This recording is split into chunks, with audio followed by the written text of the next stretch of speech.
There are two Christianities. The one that most people know about and the other one that nobody knows about, except for a few people. The one that nobody knows about is the one that Jesus taught his disciples. He veiled it in parables. He kept saying throughout the New Testament, those that have eyes to see, let them see. Those that have ears to hear, let them hear. Because if he came out directly with the real truth, it's not very popular. People don't want to know the truth. Do you want it flat out? They do not. For all their pretenses in religion, and that includes the ministers, the priests, the rabbi, they really don't want to.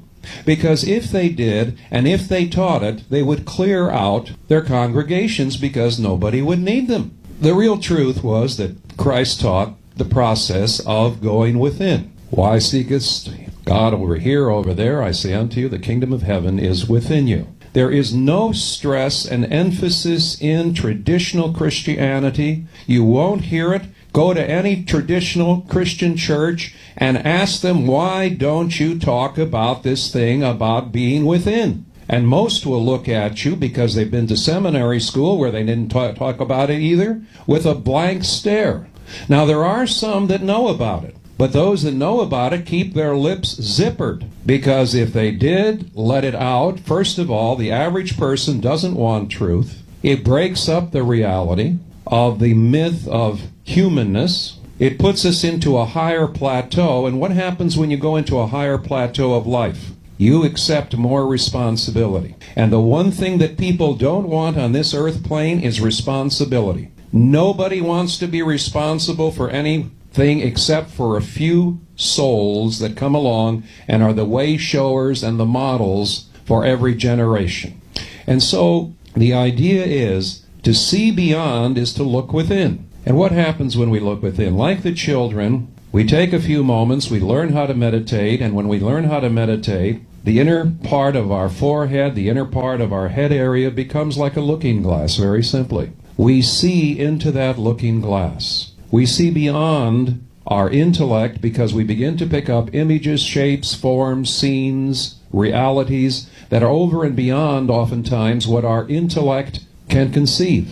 It goes beyond the wildest of our imaginations and our dreams. A person begins to see into heavenly realms, heavenly celestial areas of consciousness. And we begin to realize that we can exist simultaneously in many, many different forms and shapes while we're still within the physical body. And we then get into a concept of multiple personalities, multiple existences, multiple states of beingness.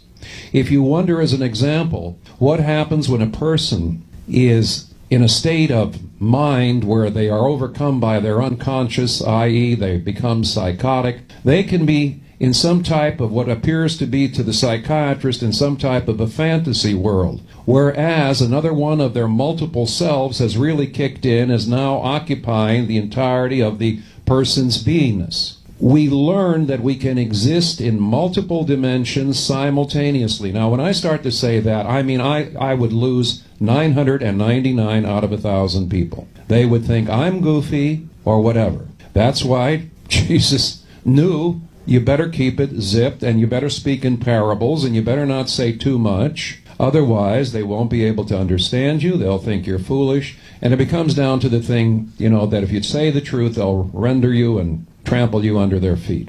So what I'm talking about here is just for a few people. That's all. Literally for a few people. You want the regular Christianity? Go and get it. It's all over the place. But if you want to know the inside means that we don't look to books, we don't look to preachers, we don't look outside of ourselves. We spend time inside of ourselves for a few minutes daily.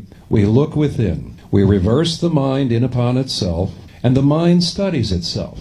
The mind exists on many, many different levels and plateaus of energy and consciousness simultaneously. And according to, if we're not trying to force anything, if we just put ourselves in this position to receive, according to what we're ready to receive, we will receive. In other words, there can be various means, techniques, methods, and so forth to enter into a higher state of consciousness. Yet, what I find is that the majority of people that are teaching this and writing books on it do not know their front from their behind. It's very, very simple. One creates some form of fiction. Another one comes along, copies them. Two people have written it. A third one comes along and says, well, if these two are saying it, it must be true, writes another one. And so the market is flooded with books about chakras and so forth, that anybody that has really experienced these higher states of consciousness just smiles and said, my God, this is out of control, because it's stupidity.